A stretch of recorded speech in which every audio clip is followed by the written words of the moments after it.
Okay, hi. Good afternoon and happy Hanukkah.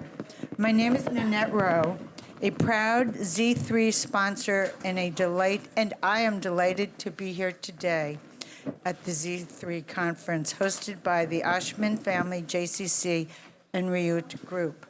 As you have just heard from our opening plenary, this is an exciting conference because we are here to engage in a new conversation around the future of Zionism and Israel-world Jewry relations. Before we get started with this session, please remember to silence your phones. Okay, at the end there will be a Q&A for your questions, so please hold your questions until then.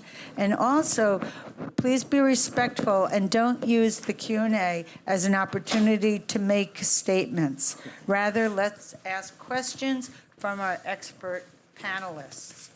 Now let's dive in. It's an absolute pleasure to welcome you to our distinguished panel discussion. Educating Jewish Peoplehood, how are Israel and Diaspora taught to each other? Today, the Israeli education system ignores the legacy of the diaspora. Surprisingly, so do most of the Jewish day schools around the world. The lack of education, on the other, leads to a tragic lack of awareness and empathy for the Jewish tribe on the other side of the pond. To explore the challenges of educating about Jewish peoplehood, we are joined by our panelists. Yael Yechieli is an Israeli educator and the former director of the Department of Democracy and the Department of Freedom of Religion for the New Israel Fund and the NIF's Social Change Initiative, Shatil. Professor Ron Hassner is an associate professor of political science at UC Berkeley and co-director of the Berkeley Institute for Jewish Law and Israel Studies. Dr. Tova Hartman, who is not here yet. She's coming in right now. This was a beautiful. Oh, perfect. It's like perfect timing. Like the Sabbath bride. The Sabbath bride, exactly. Okay. So here we have Dr. Tova Hartman, is the Dean of Humanities at Ono Academic College, the largest private college in Israel. Shira Hecht-Koller is the Director of Communal Engagement at Drisha and Director of Education for 929 English. This panel is being moderated by Rabbi Joshua Ladon, the West Coast Director of Education for the Shalom Hartman Institute of North America. I invite all of you to go onto your Z3 app by downloading Connect Me to read the full biographies of our distinguished guests. With that, the floor is yours, Josh. Thank you. I'll say, download and read that later. It's probably like good bathroom reading or something. So welcome. Thank you, everybody. This is, I'll say, when I saw who would be speaking on this panel, I was just so overjoyed because I think we're going to get an opportunity to hear a broad range of experiences and access to a broad range of both diaspora Jewry or North American Jewry and Israeli Jewish experiences through this panel. I'll say the panel is framed with a very technical question, right? How are we educating each other? But really, I think it reflects a broader question, which is what should we be educating towards? What does it mean as, and I actually want to point out, I don't actually often think about diaspora Jewry. I think about North American Jewry. And I want to offer that there might be three categories, and those who get put in the category of diaspora Jew will take issue with me. Which is to say, I often think about North American Jewry as a real center of vibrant Jewish life. And I think about Israeli Jewry as a center for vibrant Jewish life. And I think diaspora Jewry or world Jewry is about the Jews who aren't living in either of these two major centers of Jewish life today. And I'm sure Parisian Jews and Soviet Jews and Jews living in Buenos Aires will take deep offense to that triage, if you will. But I just wanted to point out, it's a very interesting contrast to me to think about, well, what should North American Jews, I'll use that language since I'm a North American Jewish educator, what should North American Jews both know about Israelis and Israeli Jews, and what should Israeli Jews know about North American Jews? What should they know about world Jewry or global Jewry? These are the questions that I think are at the center of what would it mean for Jews to be educating towards some sense of Jewish peoplehood. And then the question that comes up from that is, well, what do we mean by Jewish peoplehood? What shared conversation should be going on amongst Jews? In service of some of these questions, I have asked our panelists to prepare to prepare a story, to start with a story. What's fascinating about this panel is everyone on this panel has played different roles, both being they've spent time in Israel, they've spent time outside of Israel, educating on both sides, being the recipients of education. So I asked them to start with a story, and in that story, what I want them to do is to tell about their own experience. What's an experience that they've had within the framework of education where they've either been impacted by an experience about teaching something about Jewish peoplehood, about teaching Israel to North American Jews, about teaching North America to North American Jewry to Israeli Jews. What's an experience that they've had in that framework, whether it's been impactful, whether it has landed poorly, whether it's been, they have critiques or they have celebrations of that moment, to start from the place of the educative, and then we'll move out into the larger questions that emerge from those stories. So I'll ask you, Shira, to start us off. Thank you. Thank you, Josh. Thank you, everyone. It's wonderful to be on this panel and such an esteemed crowd. Start with kind of the vantage points as educator and as learner. So if I may, I'll probably hit on two stories, but the first in capacity as educator and the other as recipients of learning. I've had a number of different professional iterations, starting in a legal career and moved into Jewish education, kind of on the ground. Like most people. Like most people. And so in many ways, I'm speaking today really as practitioner on the ground, because the host of sort of the years I've spent has been in a classroom, teaching Talmud, teaching Jewish identity, teaching Tanakh in Jewish day schools in the East Coast. And now I'm in the organizational capacity, both as director of education for 929, which is an online platform for the daily study of Tanakh as anchor of our identity, and as an educator at the Drisha Institute, which is an institute for heavy text study in New York City. And I kind of wanted to take a moment from this past summer, actually, and one of kind of the pieces of my portfolio is I direct an immersive Talmud study fellowship program for young women in Drisha in New York. This past summer, we joined with NYU Bronfman Center, so this was a high bar tech study for young women, high school-aged young women, an elite kind of program to immerse themselves over the course of the summer in the study of primarily Talmud, rabbinic texts, and Tanakh, and questions of Jewish identity. The program is officially a non-denominational program, open to everyone. Given that the bar for study is actually quite high, the textual bar of study, it does self-select predominantly from an Orthodox community, but it is open, and we do have kind of a constituents from all over. And the program over the years, it's a 30-year-old program, so just one piece where the core of my education comes to the fore. The program over the course of the years has become, it was primarily for Americans, and has subsequently morphed more into a global program. So about 2/3 come from North America and 1/3 Israel, Europe. We get a group. It's only 26 spots in this program. And what I have found really quite interesting about the program, it's a really self-selecting, engaged group of students, is that over the course of the years, as we've opened it more and more to women from Israel, I am finding contemporaries, colleagues of mine who grew up in the United States, moved to Israel, in Aliyah, live in all different parts of the country.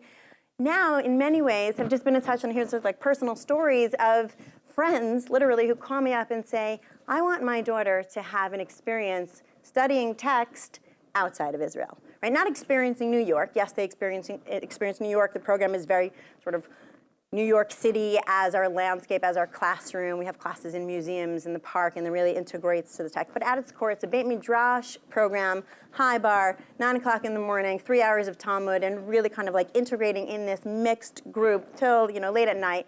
But friends who grew up in North America as North American Jews who subsequently moved to Israel are now raising their children and saying, I want them to have this intellectual, curious experience, rigorous intellectual, curious experience of studying texts, Jewish texts, not religious in a religious context per se, but studying Jewish texts in America, in New York, in a cosmopolitan city, in a world where they'll study that text and then kind of walk outside, and a great cosmopolitan city as a landscape kind of brings the text to the fore, and what we experience, what the students experience walking around the Morgan Library and the Metropolitan Museum of Art and Washington Square Park is brought back into questions of the text. I mean, it's been fascinating for me to see that sort of like anecdote bit, those conversations, and there have been multiple conversations like that, because to me that says, well, there's the power of the diaspora, right? It seems somewhat counterintuitive to say, you leave Israel and you study the Jewish text outside of Israel, right? We have gap year, we have birthright, we go to Israel, we experience Jewish life, Jewish text in Israel, and that's kind of, right, our yeshivot, our michlalot, religious, secular, university, that's where we experience Jewish text. But actually, there's a tremendous power to saying, what happens when we experience those texts outside of Israel, right? Whether it's in the thriving community in Berlin, where there's a new journal on Hebrew language in Hebrew being published for one of the first times, Mikan Velech, which is a fascinating thing, in New York, in Palo Alto, in Mexico City. There's a vibrancy to studying Jewish texts and reflecting on questions of Jewish identity and in the diaspora. And that is something that I've seen then kind of creates a cohort of, in my case, right, learners who learn about each other through the study of text in the places where they're most at home. And so, teaching in this context, I teach in a lot of different contexts, but in this context, teaching adolescent young women who, for the most part, actually, the Israelis and the Americans don't really have a sense of the diaspora identity. What does it mean to be both Americans and North Americans and Israelis? Don't really know much about diaspora life, let alone Jewish diasporic life. Like, what does it mean to leave and kind of, find yourself in Riverdale in the Bronx, where there are more synagogues and cultural institutions and Jewish institutions, and a lot of the Israeli young women from all across the country just never expected anything like that. And to do that, anchored in a text, so that questions of the relationship between Israel and diaspora are rooted in a central tradition, right, where the text is actually, this is what we're studying. Right? We're studying the text. We're not studying the text about Israel or about America or about, right, the Persian kingdom of Esther. We're studying kind of the text in whatever way that manifests. So questions of, Talmudic questions of public domain and private domain, which are, right, non-contextualized in terms of identity, actually will lead to very serious questions and reflections of individual identity when studied among students who are coming immersed together from very different backgrounds. And then they walk into a public domain, and they walk into Washington Square Park, and an Israeli young woman from Ramat Beit Shemesh, studying with a girl from Hanover, New Hampshire, who lives on Dartmouth campus, says, hey, I don't have anything like this in my life. What does it mean? Is this a public domain? Is this a private domain? How does my life experience speak to the reality on the ground, anchored and centered in the text? And so, in many ways, I'm going to sort of close up here, that to me is the power, right, of diaspora. Things used to be much more binary. In the times of the Talmud, you had one rabbinic sage who traveled back and forth, and they're highlighted as they traveled from Israel to Babylonia and brought with them kind of, right, the discussions that were moving in both directions. But now, things don't need to be so binary. We touched upon it this morning. You can live your life in one place, but actually spend chunks of time in another and imbibe that identity. I brought my family in Israel a few years ago for sabbatical, academic sabbatical, 4 kids, threw them into Israeli schools, have the Israeli experience, part of Tzofim, part of the group, so that they can get that. And then actually not everybody can pick up their family, but there are ways today that when we think about education, right, I know we think about the context of the classroom, is actually education writ large in terms of life experience and experiential education as being kind of the ways that we can inform our identity, our text as anchoring that identity, and all the different ways that that can look if we are deliberate about how we structure it. Great. Thank you, Shira. Ron, can you share with us a story of your own experience that speaks to this question? I'm not much of a storyteller, but I'll share with you a little bit about my background and why I'm here. I'm sort of in a good position to be here on this panel, which I'm honored to be on. I think because I am both an ex-Israeli who's now made his life in the United States. So I know a little bit about the Israeli education system, enough to know that the opening statement that the Israeli education system ignores the diaspora is utter nonsense. In fact, it's sort of malicious nonsense. It's just not true. I am now a professor at UC Berkeley, a place which until 7-10 years ago was not a particularly friendly place for students, Jewish or Israeli. That has changed quite dramatically. There's been a sort of Jewish Israeli renaissance on the Berkeley campus, which I'm very, very happy to play a small part in. On all fronts. Jewish life is flourishing at Berkeley. We're teaching more classes than ever before. And the Israel Institute, which I co-direct at the Berkeley Law School, brings 6 to 12 Israeli professors every year to teach classes around campus. Those aren't just your usual suspect classes about Israeli war making, Israeli peacemaking, Zionism, history of the Jewish people, but classes that are that seek to deeply normalize the study of Israel, Israeli agriculture, Israeli drama and art, Israeli architecture, Israeli economics, Israeli technology and innovation, Israeli law. Our targets in teaching these classes, and they've been super over-enrolled, the success has been just wonderful to observe. Our targets are, of course, mainly American students on the Berkeley campus. So here's my story. My story occurs at a moment at which I'm talking to my class in sort of a almost nonchalant way about the great Jewish expulsions from England, from France, from Spain. And a student in the front row says, what do you mean expulsions? Like how many? And I said, all of them. And he said, what do you mean? How many of England's Jews were expelled? And I said, listen, buddy, for 300 years there were no Jews in England, not one. Why am I telling you this story? Because he was a Jewish student. He wasn't an American student who isn't supposed to know about the diaspora. He was an American student who is, like many Jewish Americans I encounter in daily life, woefully undereducated. So the way this panel here is set up today is to ask, what can the diaspora teach Israeli students? What can Israel teach diaspora students? And I'd like to direct the question into a third corner, which is, what can the diaspora learn about itself? I think there's a lot of work to be done here. And I have to admit that work is now the focus of my career. I've left Israel. It's quite a conscious and very, very painful decision. But I followed love, so I have a good excuse. And I have a family here. My focus is not on educating Israelis. My focus is on educating Americans. And the Israel Institute at Berkeley does a pretty good job at that. I find that Americans and American Jews especially have a great deal to learn about themselves and are often far more ignorant than Israelis are about the diaspora and the history of the diaspora. Let me give you a couple of quick examples. Example number one, if any of you has an iPhone out and you'd like to open Google Maps, you can do this exercise with me. Ask Google Maps to find the nearest Golda Meir street. Any guesses as to where that might be? To us, we're in Palo Alto. Where's the nearest Golda Meir street? San Francisco. Los Angeles, San Francisco. Incorrect. You would think Milwaukee. You would think Milwaukee. There is not a Golda Meir street in Milwaukee. There is not one in Chicago. Well, then he needs to call Google Maps and Waze and let them know, because both of them claim that the nearest Golda Meir street is in Holon, Israel. There is not a Golda Meir street in the United States, but there's a Golda Meir Square, there's Golda Meir School, there's Golda Meir retirement community.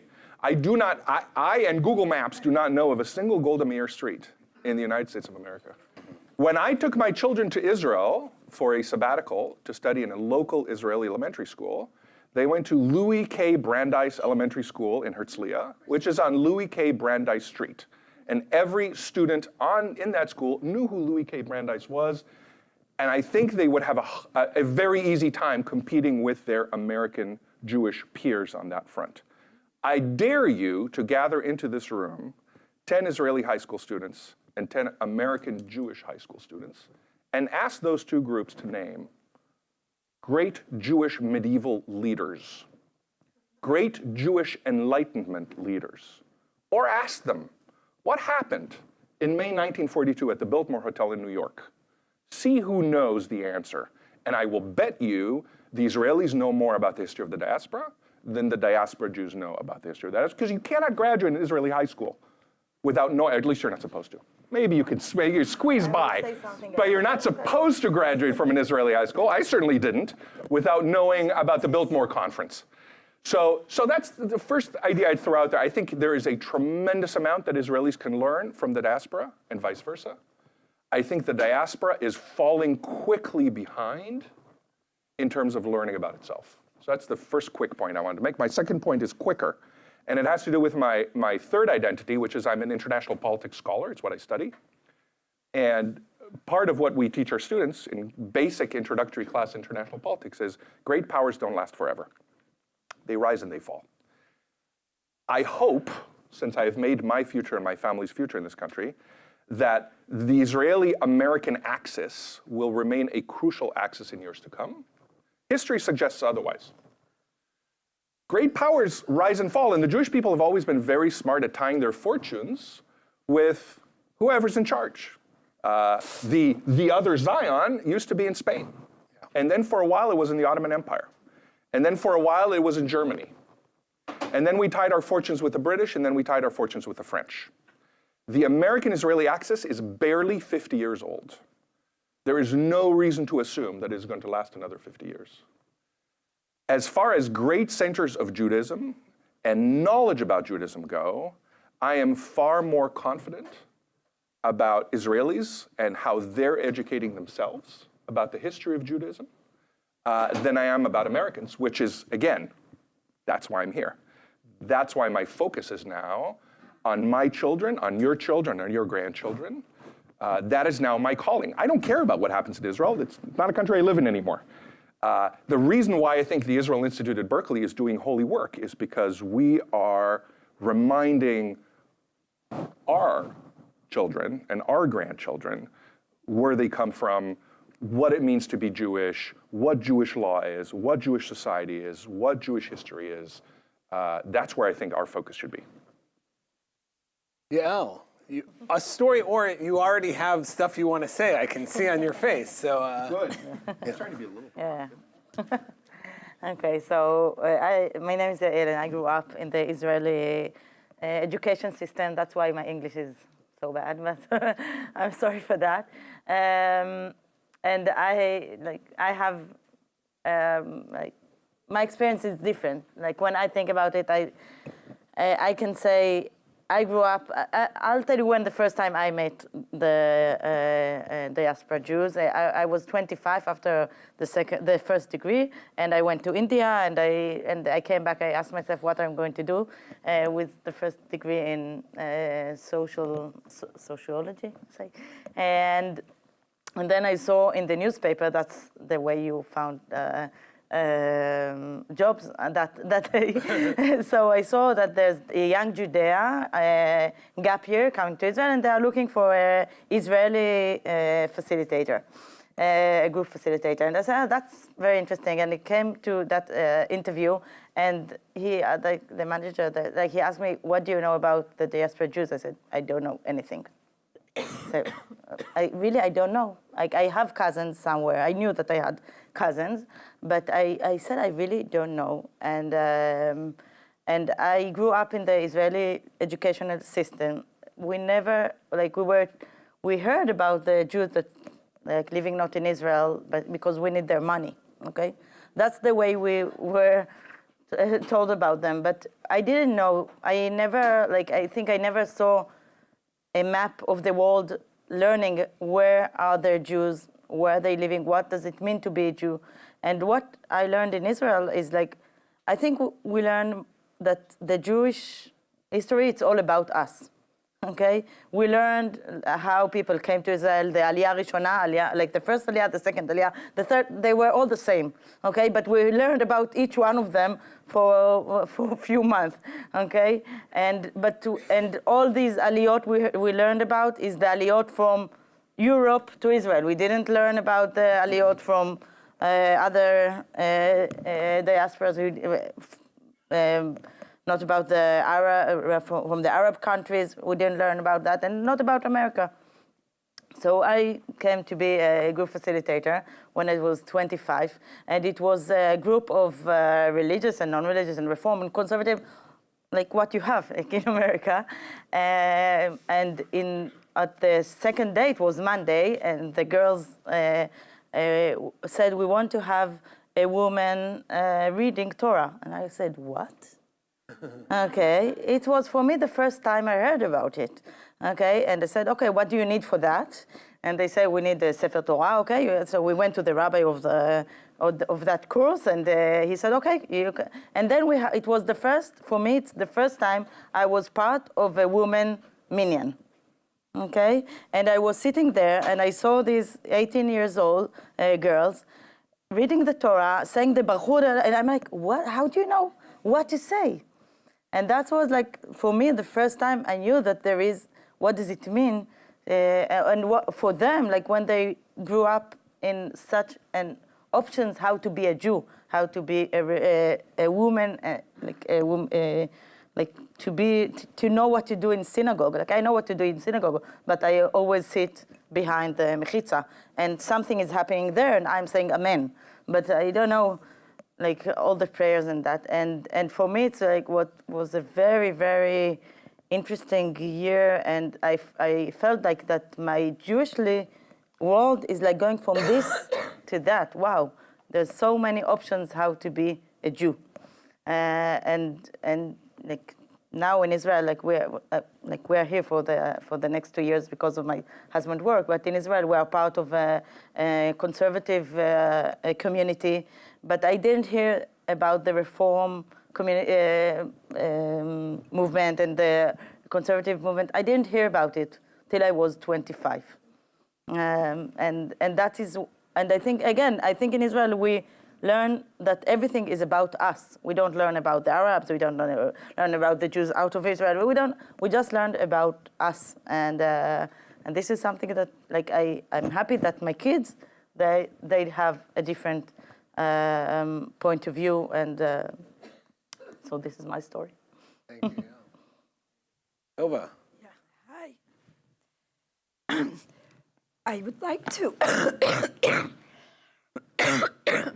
share a story that helped me redefine so much of what I thought I knew about Jewish studies, Jewish education, so-called diaspora, so-called Israel, etc.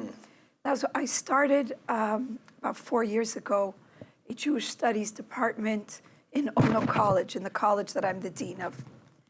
And it's a graduate school, and I was interviewing 4 Kesim, 4 Ethiopian religious leaders and 1 Ethiopian rabbi, to get accepted to talk about the program. And I started asking them some things, and they were answering. And then, like after about 5 minutes, I just stopped, and I started to cry so hard because I said, I have to apologize. I know so much about, I used to pride myself that I know how to read and write, and more or less I'm interested in Jewish communities and different kinds of ways of being Jewish. So I can tell you the argument between the Rav Ovadia and the Rav Herzog on can they be included as Jews, can they, etc., all these. And I realized that I really know nothing about what it means to have been an Ethiopian Jew, to have prayed every day to come to Jerusalem. What does it really mean to have a Jewish community for thousands of years that did not share many of our assumptions or our oral law, that for us, what is Judaism? Judaism, we all know. So you're either more from or less from. You're Reform, Conservative, Orthodox. We have a few boxes. But I really, and everybody's deciding Hillel and Shammai. But what does it mean to be part of a Jewish community that doesn't have Hillel and Shammai? What kind of creativity went on there? How did they live? What was their relations with their neighbors? What kind of anti-Semitism did they face? What were some of the compromises? What was their oral law? Because everybody has an oral law. And how could it be that I was interviewing them 2013, they were already in Israel, full generation. I never had interviewed that before.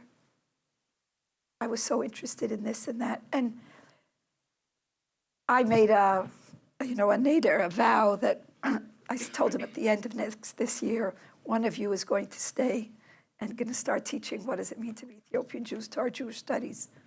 And it meant for me shifting what Jewish studies meant at all to be something called multicultural Jewish studies. I was brought up in that quote unquote, and I will keep it in quotes, pluralist Judaism, which usually means the person in power is defining who is allowed in and who's not out in that specific group. And Reform, Orthodox, Conservative, Reconstructionists all have done that, who's in and out. No one group has the monopoly on who's in and who's out and what we need to study about. But the ignorance, and then to really understand complete wipeout of a whole Jewish community as they live in Israel.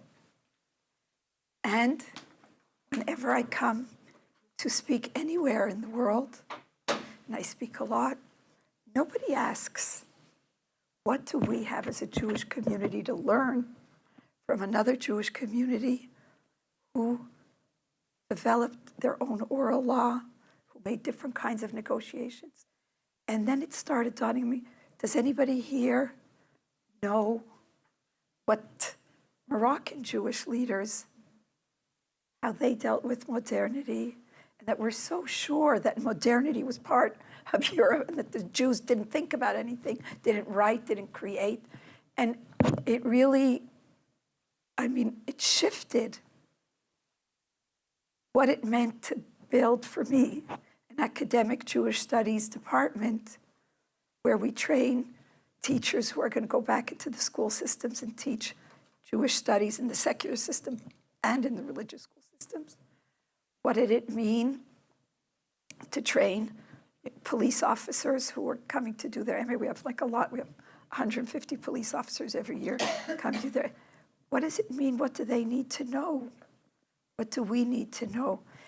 And I'm saying this because we sometimes are so sure of our parameters of diaspora Israel. And when we talk about Israel, it's if we know what we mean about what are the Jewish communities. And it's almost like we know to ask, or many of us know to ask, this horrible question, not just how were Jews murdered in the Holocaust, but what was lost? Right? What don't we have because of it? But we don't ask that question about so many other communities. And that is why when they asked me and they got me on the spot, like, what's going to be your first agenda? And I gulped, and then I came back to say, my first agenda is to say who is going to sit in that room, who are going to represent that Jewish community. Who is, and what's the conversation going to be, and what are the challenges in that conversation? And then I think when we have that conversation, the notion of what's Israeli, what's diaspora, will change, will shift. And I think we can also then really come and say, there's a lot of creativity, there's a lot of incredible things that we don't know. And what would it mean then to bring that back into the conversation? What would that mean to say, yes, come back? And that's where we're all going to have to leave what we call our comfort zone. I know I had to leave it. because I had to, as I said, I did the Jewish studies track, and I studied with my father. I didn't go to high school. I studied with my father for years, and my father's David Hartman, Zichrono Livracha, and I did all those different kinds of things. I came to Harvard, and it really made me feel like I have to study so much more and shift also, but it's not just intellectual, academic learning, but it's shifted questions. It shifts, what does it mean to be part? What does it mean to be excluded? How do we bring people, using Bell Hooks' model, from margin to center? And I think that the activism part that I bring is that these are all Jewish communities that might have been in the margin or not. But no longer can we blame anybody else for them being in the margin. It's really up to us to say what are we doing every day to shift the boundaries and to shift that conversation. No, so I'll say, Tova, as I was educated at the Hartman Institute for many years, and I did a lot of work on teacher training at Hartman where we spoke about pluralism. That what Tova put in quotes, pluralism. I was trained to be a rabbi of a Jewish school. And I was the rabbi of the Jewish high school in San Francisco for 5 years before working for Hartman. My wife still works there. It's a wonderful place. And I got to the school and I was like, oh, pluralism in San Francisco is not Reform, Conservative, and Orthodox. But that's the language of training that I received, in part because if you go, I think on the East Coast, that's actually still sometimes the language, because what we say in San Francisco, not in a pejorative way at all, is we're 20 years ahead of whatever is happening in New York and whatever you think. So, but I'm struck by both that observation that you made, Tova, which is to say, our categories that we've defined for ourselves need examining. And I also find truth in what Ron is saying, which is to say, there feels like missing stuff. That, like, it's how do you navigate both bringing people in and expanding definitions and cultivating a sense of knowledge amongst all the participants involved. And so where that sends me is like, what are the goals? Why should Israelis and diaspora Jews, why should North American Jews and Jews from Buenos Aires, and we're starting to get into the problematics of the language, why should all these Jews be, what do they need to, why should they be learning about one another? What is that, what's the benefit of that? What's the goal of that? Should that be our central goal? Essentially we've gone very quickly to the question that I hope most Jews are asking, and certainly most Jewish educators are asking these days, which is what's their purpose?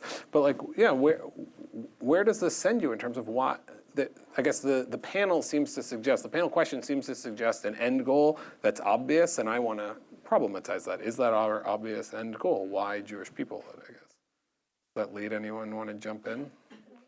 Question. It's a really very, very. Just add to it. We used to have a discussion about what is the educated Jew? 20, 25 years ago, people wrote about it. So to add to your question. Okay, so that's I think it's an added thing. Is there a need for an educated Jew, or is it about cultivating practices? Is it about a mimetic tradition? What's the purpose? What do you aspire? Why do you think what's the anxiety that this panel is trying to answer is really the question. Does someone want to share? You want to jump in? I can jump in. And then I'll stop by and people can yell at each other. People like that. Let's it's yell. like CNN. We should be boxes on Not enough screens. I just kind of want to draw on what Tova said, and maybe shift the question back a bit more. To me, if you ask what's the ultimate goal, it's actually about cultivating empathy to another, and you can't actually do that until you know another's narrative, learn with them, study with them, sit with them. And then it leads to questions of, is this practice? Is this mimetic? Is this historical? Is this an acquisition of knowledge? Is this how we functionally live our lives? But there's that, right, kind of precursor question, which is, well, until I actually experience another and hear the story of another, whether it's historical or I think for my purposes today, like the grounded reality, looking synchronically at where we are now. There are like many different Jewish narratives, and to learn and to study with somebody who has an entirely different narrative cultivates not just my sense of what Jewish peoplehood looks at, grand scale, writ large, in its beautiful, multifaceted way, but also what it means to be human. And we kind of like lose the human experience sometimes when we are often like situating right towards another, or vis-a-vis another or the other. You know, for my own experience, I think I had a similar kind of experience in Glamsta. Take out Google Maps. Anybody know where Glamsta is? I think of there's an old Swedish archipelago. There is a Jewish camp in Glamsta, 2 hours north of Stockholm. This stunning, old, rich, beautiful, lush green campsite. And I was there as part of a fellowship. I continued to be involved with Pi Day Institute of Jewish Studies in Stockholm. And this was a fast, 3.5 years ago, just after my baby was born. I ran away to Stockholm for 10 days. For me, it was this like amazing, eye-opening experience. It was a fellowship for not just North American Jews and Israeli Jews, but the piece that we're leaving out in the binary is the large European Jewish community, contemporary Jews in Europe today, who kind of in the age of European multiculturalism many of them are readopting kind of Jewish identity in that face of this interesting multicultural identity marker. And that's Stockholm, Pi Day's 11, 12-year-old institute. And the fellowship that I was part of, the Paradigm Fellowship, brought together 26 of us, 3 from Israel, 5 from America, and then the rest were from countries of, we're sort of like really interesting emerging Jewish communities are re-emerging now. And when we sat and we studied text together, and we ate food that had, we learned how to make Swedish glögg, and we're singing with Ronnie Yeager from the Hartman Institute, singing Echad Mi Yodea in Bulgarian, and Art Green kind of explaining the mystical nature of where we are in the Baltics. Like there was this aha moment of we have Jews represented, representative of 20 plus countries in that small cohort. And when we studied a text together, and one of the texts that we did study in Mishnah in Sanhedrin, talking about how each person is created in the image of God and kind of their own stamp and individualized and unique, that took on an entirely different spin when the peoplehood was actually the people sitting in the room. So there's the proximity piece, and when we think about what does it mean and what is our, to contextualize, I think, just grasping the narrative of another is kind of a precursor question to, okay, actually, like, what are we doing now? So that's kind of building off of that. But. So I have 2 audiences in whose education I'm interested in. Although they mesh perfectly, and I love them all as my students. But on the one hand, half of my audience is just Berkeley students who know very little about the world. Yeah. And I want to teach them about Israel the same way I want to teach them about China and Russia. Precisely in the same way. I want them to understand it is a country like any other. And I want them to appreciate that country in its fullness. And that's the prime thing that my Israel Institute does. The other audience is Jewish students at Berkeley. And them I want to teach about Jewish values, Jewish law, Jewish history, and about Israel, because it is, in my mind, one of the most important glues that ensures their future viability. So again, I study international politics, I study nationalism, I study ethnicity. I know what it is that, I think I know what it is that keeps national and ethnic groups together and what causes them to fray. Jews living in Israel have a relatively easy time maintaining a certain type of Judaism because they are constantly commingling. They're serving in the army together. They dress alike in many ways. They eat the same food in many ways. They're constantly bumping into each other. They're also experiencing significant outside stress, which is sadly a very good recipe for endurance and for continuance. Jews in the greater diaspora outside the United States experience less of that, though there is often a very strong sense of identity. If you look at Jews in France, Jews in Buenos Aires, as you mentioned, not to mention, Jews in the former Soviet Union, because of these outside pressures, they don't assimilate as much as one might expect. So their Jewish identity is ensured, and they're also quite well aware of their own history and their own heritage. That is not the case with American Jews. Right. It really isn't. And as secularism takes hold of our community, we practice less than just Judaism together. We certainly don't dress alike. We certainly don't eat alike. We don't share many of the same political and ideological beliefs. We intermarry left and right. I think one of the most important glues that will ensure the future of Judaism in the United States is to be HaYehudi HaMechunach, to know who we are and where we came from and what it means to be us in terms of history, in terms of society, in terms of values, in terms of ideology. Or Tova, do you have any thoughts? I think I'm asking myself this question, Yeah. okay, and I'm the only reason I think we should deal with identity and Jewish identity is because it's interesting for us, okay, and I want my children to be Jews, and that's why I educate them to be Jews. But maybe I will have a friend or cousin or brother or sister that she doesn't understand why, and she said, I don't want my children to be Jews. I don't care if they will be Jews or not, and it will be okay. But I think the people who are here are the people who are asking the question, and because there is this question, then we need to ask, what does it mean to be a Jew? And as a person that's coming from Israel, and I see what's happening with the Jewish identity in Israel that is very orthodox, and there's only one way to be a Jew. And I'm asking myself, is this what I want to educate my children or to educate my students? And the answer is no. I want to teach them that there's so many options how to be a Jew, but that's not the way. You're saying it's increasingly more difficult as the vision of Judaism in Israel really differs from the vision of Judaism in North America. Yeah, so I think every child in Israel needs to come for 1 year in diaspora. We should do gap years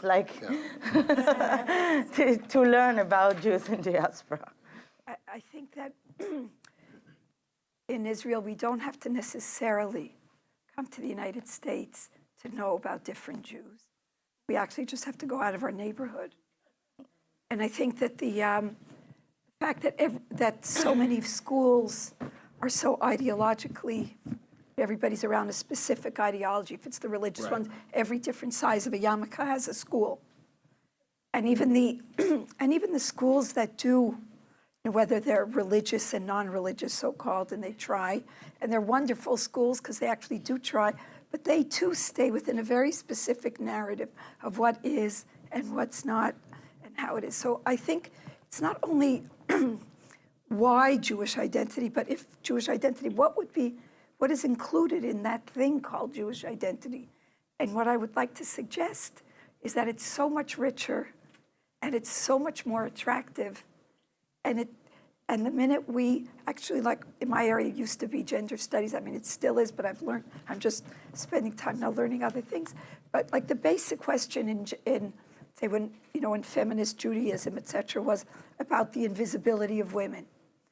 We take the notion, what it means, I think, is about invisibility. Who's invisible, and how do we make it visible? And then I really do think in that process, Jewish education will be so much more interesting, becomes so much more dynamic. It becomes so much less flat. There's this, and you know it, or this is the Jewish people.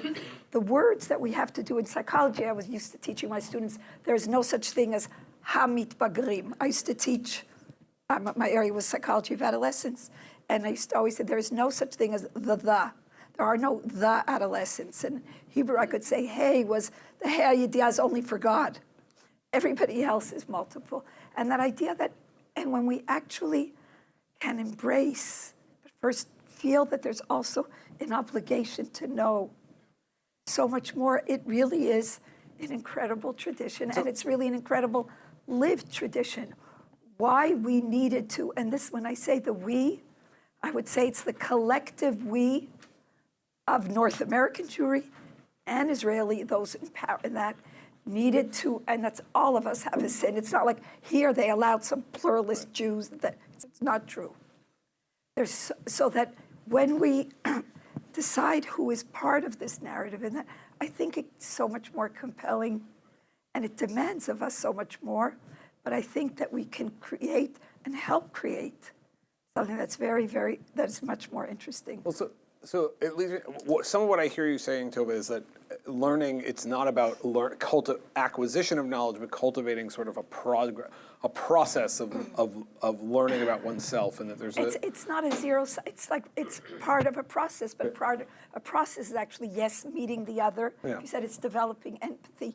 You can't know about unless you're with. This idea of what we all are learning about the abouts. So, but to think back to Yael's experience of being 25 and encountering diaspora Jews, one of the things that Zionism is rooted based on a negation of the diaspora in a very real way. It's still, there's a reason why on the front page of Yediot Achronot there are stories of anti-Semitic acts that happen in the diaspora much more than show up in, right? Like Israel oftentimes sees itself as this savior of the Jewish people.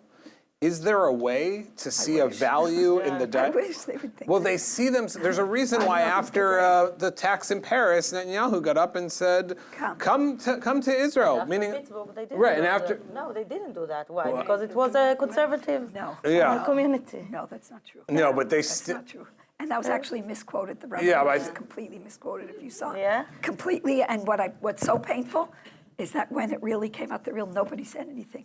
None of the Reform conservatives said, "We're sorry that we completely misquoted what David Lau had said." It was complete taking him out. It was like Either way, meaning like, how do you get to a place where the Jewish world in North America or in the diaspora is seen as there's a purpose for it in the Zionist narrative? That seems like an educational issue that needs to be. And frankly, the value of Israel as an educational tool for those of us who are happy living here, especially as the axis becomes more about for those of us who are not Christian Zionists, but that Zionism gets more rooted, the Israeli government gets more rooted in Christian Zionism. So then, like, how that seems like it's political, but it's also an educational issue. How do we navigate that? Era. I don't have an answer to your question. I'm just worried about two things. I don't know what you mean about is the Israeli government getting rooted in Christian Zionism? Meaning like their connection to North America is no longer, is more and more connected to not needing the Jews. Evangelical Christians are I'm not sure that was not the case throughout the time. Okay, or you think about early Zionists and their connection to British Christians. No, for sure. I'm not sure we're in a unique point in history. And I'd also be very cautious when you say Zionism involves a negation of the diaspora. I think what you mean to say is the Israeli government currently is often speaking about negation of diaspora. The Israeli government is not speaking on behalf of Zionism. The Israeli government has no right to speak on behalf of Zionism. But other than Ahad Ha'am, who's maybe the most accepting of the diaspora in his writing, there aren't a huge number of early Zionist writers or mid-career Zionist writers who are thinking about the diaspora as having value. I think that's right, but Haram has been dead for a really long time. I know, but and again, this is part of also my caution about the way this entire day today is structured. Zionism has changed a great deal since Ahad Ha'am. Zionism means different things to different people. For me, as somebody who grew up in Israeli, Zionism is a project that has accomplished its goals and is no longer part of the day-to-day parlance of Israeli politics. In other words, to speak of the Israeli government as promoting one stance or another about Zionism, in my mind, is like speaking about the American government promoting some sort of stance or other about the abolition of slavery. Slavery's been abolished. Zionism is done. The state of Israel is there, and the state of Israel is now moving on its own trajectory. We have to grapple with what we consider to be our Zionism, to some extent or other, but the state of Israel is not our spokesperson on this matter, and the attitudes that Bibi Netanyahu has towards the Jews of France don't represent Zionism, whatever Zionism even is. Others? Yeah. So. I mean, maybe that's not a fair comparison, but I also feel like we're talking about Zionism the way one should talk about the suffrage movement. Like, All right, yeah, I'm happy to move this to questions. Sure. Since we've heard, yeah, please. Tell us your name and where you're from. Sue Fishkoff, I'm the editor, Jay, and I want to get back to something that Tova was talking about and say to you, I put it to you that Jewish education is not just about teaching children. For the last 4 years, the Israeli government has held what they call a global Jewish media summit, where they've invited Jewish journalists from Jewish media around the world to come to Israel for 4 days and learn, not about each other, learn about the Israeli government. And the first one I went to was 4 years ago. Of course, it's all conducted in English because that's the universal language of the Jewish people, according to the Israeli government. And we North American journalists were very happy. And there were 50 French journalists who asked all their questions in fluent Hebrew and put us to shame and said, and there was no translator for them and no translator for the 40 Russians. And I thought, this is a conspiracy between these two binary centers, the American Jewish leadership and the Israeli government, to say, we are the ones that matter. Y'all, the rest of you, you want to be a part of us, speak English and hold your conference in Israel. So I wonder how many other Jewish conferences are held in Israel with this binary focus, and I suspect all of them, and I think it's so important to open ourselves up to other centers of Jewish life. Thank you. Anyone have a response? Josh, tell us who you are. Josh Weinberg. I work with the Reform Movement and Israel and Zionism stuff, and currently live in New York. I just want to touch on something that I'm struggling with, and maybe you can help as educators. I think that the possibility to include more curriculum and more material and more time in the Israeli school system about the diaspora experience, whether it's Moroccan, American, Ethiopian, Jewish, all of those, I think is actually possible and could be a good first or next step. What I'm struggling is, how do you teach peoplehood to North American Jews, actually, for them to really understand? When I spend my life talking to American Jews about Israel, and I feel like it just goes like this. There's not even a resonation of what that means to be part of a Jewish people, or to have some sort of national, if that's a bad word, as Gil Troy said. But how do you begin to teach that, or curricularize that, or put that into some sort of system where a student goes to school and comes home and says, "Oh, I get it. We're part of this people. That's that we have this shared fate and destiny," or something like that. Thoughts, Shira? I can open that. I think at first it's important to name a challenge in North American school system in that there's no centralization of curricular material that is being taught in any school. So unlike in Israel where you can say, okay, you have a Bagriot, we know that every student will have some proficiency in Tanakh, in Mishnah, in Jewish history, in early Zionist writers, Hebrew literature. That doesn't exist. And so you have some of the most elite schools grappling, reinventing their curricula each year, conferences, thousands of day school educators getting, and I say to myself, like, oh my God, this isn't the first time that we're actually like structuring a curriculum. Why do we not yet have anything remotely like that? So I will think say that's the introduction to the last article I wrote about rabbinic education. So set you up there. Yeah. So I think just to sort of name that as a totally different model of experiences is really important in terms of, how do we educate towards people? Well, first of all, school in Palo Alto will look entirely different than Minnesota and New York and Toronto, and there just isn't this sense, even from the most basic text, where we can say, this is the Bible. This is the launching point for all of us to be having these conversations about. It's actually fascinating for me now in my capacity as Director of Education for 929, which is a Tanakh study site, to be engaged in conversations with people who are starving for content.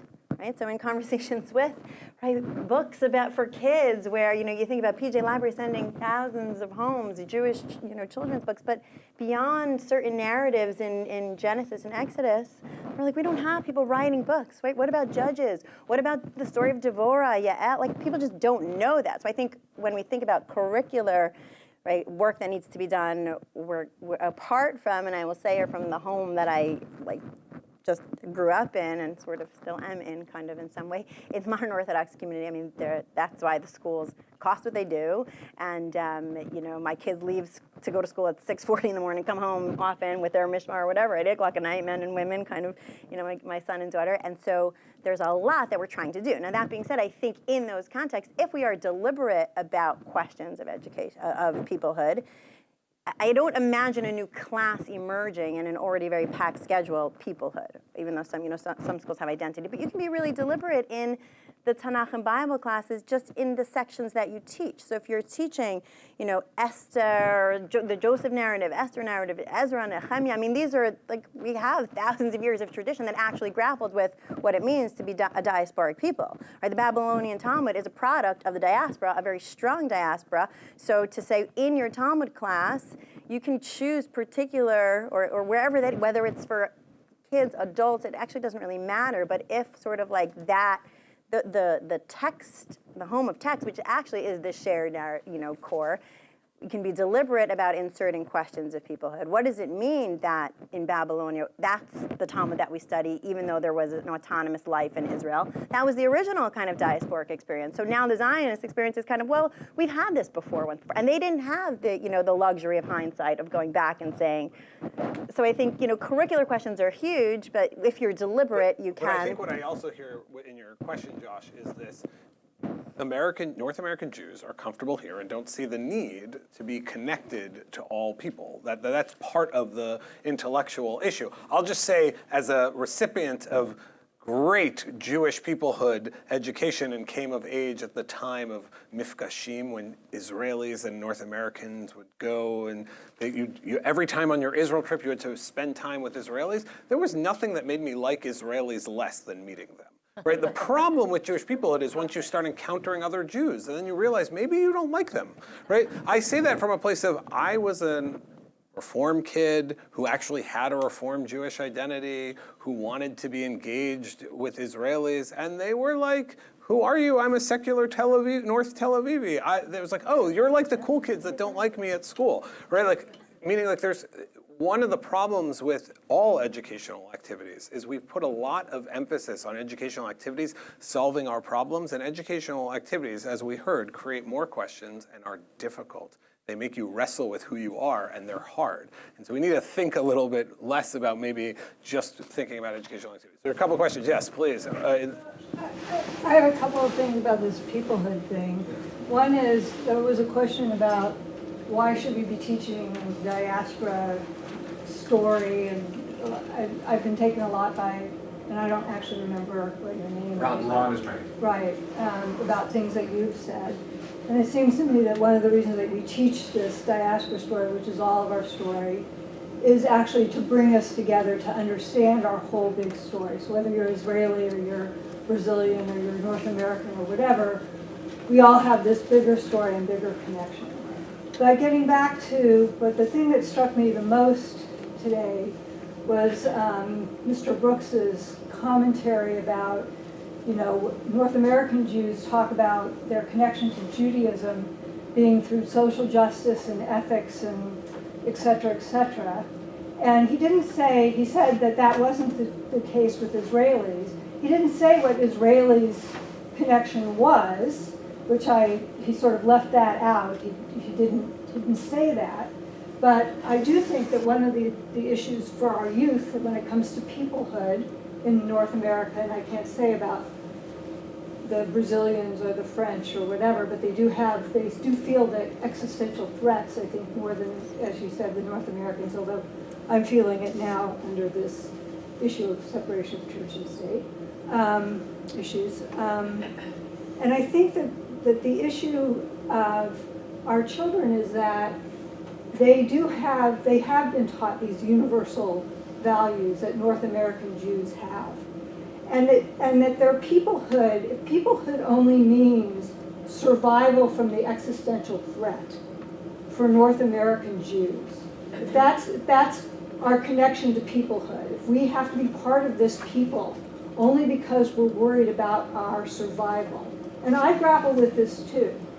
If that's my identity as a Jew and being part of this people, is because if I'm not a Jew, I won't survive.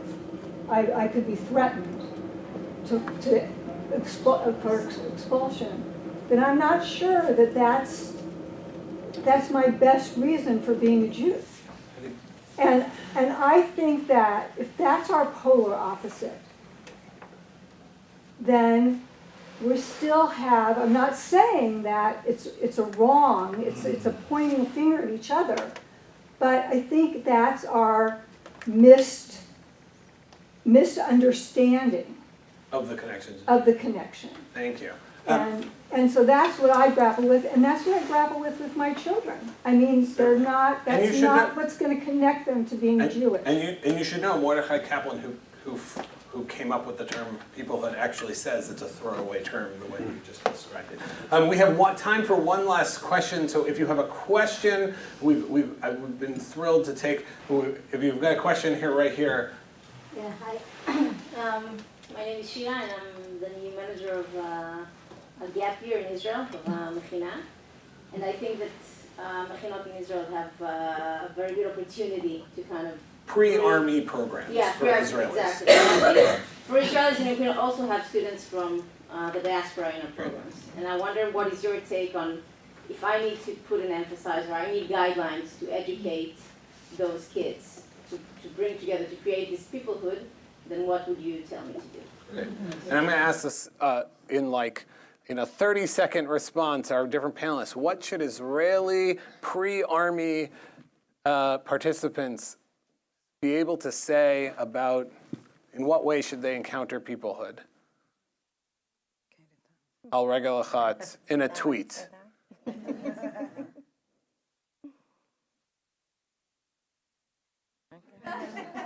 I think, I mean, I'm going to say something that's very not popular now. Maybe it's just because I'm tired, so I don't have any zifts. I think that's one of the most challenging years to encounter peoplehood, because at the end of that year, the American kids come back to colleges and the Israeli kids go to the army. And I think without saying that it's not just that's an existential, that's that threat, and that's saying you're putting your whatever is on hold for 3 to 4 years now, and your Israeliness is what makes you do that. And Americans who come for their peoplehood experience come back here. I don't really know how to talk about that well, but I think unless it's really acknowledged in that gap year time, in the most serious way, I think it's missing a real part, because I mean, nobody's saying who has a harder life and an easier life. It's not about that. Do you know what I mean? Nobody's now in a contest for who's a bigger nebuch. But there is a sense at that time what peoplehood means for Israeli kids and what peoplehood means for American kids is so different. And that really is, that's a huge gap. And that peoplehood also what it means for the parents of Israeli kids at that age, for the parents of American kids at that age. It's also, your whole parenting, mothering, fathering is so different. Anyone else want to do a quick Ron? Yael? I'll say that I think I'll continue what you said, and like, don't look first thing for the common ground. Okay. The common what? The common ground. Great. Look for what is different. What does it mean to be a Jew in Israel? Most of the Israelis, they don't ask the question. I don't ask the question because I'm a Jew. I'm an Israeli. I don't ask question about my identity. And when, as like people like Jews who live here, they speak about the identity from they are 3 years old. Like they understand that there's something that is identity. And so I think first thing is not to look for the peoplehood. First thing to understand that why is there's more than one way to be a Jew, and what does it mean, and then to think together what is our relationships and what we're supposed to do together. So I'm going to betray my social science bias and say that you should teach them about history, less about religion, more about common experience. I'm going to respectfully disagree with my host and say that if possible, you should get them to travel and meet other Jews. I'm not sure that is within your. I'm not sure that's within your budget. But if it were, wouldn't it be great to take Mechina students to North Africa, to Eastern Europe, to Latin America, to see what it's like to be a Jew There is there? one program, it costs $48,000. Yeah, and I'm sure it's quite expensive. what it is. But I will reiterate what I said before. It's not the Israelis I'm worried about, because unlike Yael, who had, I think, a very different experience growing up in Israel, I met my first diaspora Jew in Israel the moment I opened my eyes in Israel. I had neighbors who were Romanian Jews. I had neighbors who were Iraqi Jews. I had neighbors who were Russian Jews. Israel is diaspora. It's everywhere. And if they serve together in the military, they're going to serve side by side with Iranian Jews, German Jews, Latin American Jews, Asian Jews. They're not the ones I'm worried about. I'm worried about the Americans who live side by side with American Jews, and they eat American Jewish food, and that's all they eat. That's what they know, and they don't learn diaspora history as well as Israeli Jews. Those are the ones that I would focus on. 30 seconds, if I would maybe disagree a little bit, specifically with Yael for the Mechina program. If you want to actually look for an area of commonality so that the conversations and the encounter can take place. Here I'll just quote Fania Oz Sulzberger, and in the book that she wrote together with her father, Amos Oz, Jews and Words. Judaism is a text line, not a bloodline. It's a fascinating work, but it really kind of gets to the core of, I mean, and many people will disagree with that, but what does it mean to say Judaism is a text line, not a bloodline, right? Because then we kind of move away from these questions of in, out, and that plague much of contemporary Israeli society today. But that creates like the commonality for a group, and if the specific question is about a mechina, that's a joint mechina, well, let's read something together. That is our common heritage, regardless of where you live or where you have lived and how it's been interpreted through diaspora communities throughout the world for millennia. With that as a launching point, then you can say, okay, now we can understand a little bit more about our very varied experiences at 18 years old. We're living in Thank you. And I'll follow Tova to say, make the texts more women, more Jews not from white Ashkenazi backgrounds, and so have the learning material reflect our Jewish peoplehood. Thank you to all of our panelists. Thank you.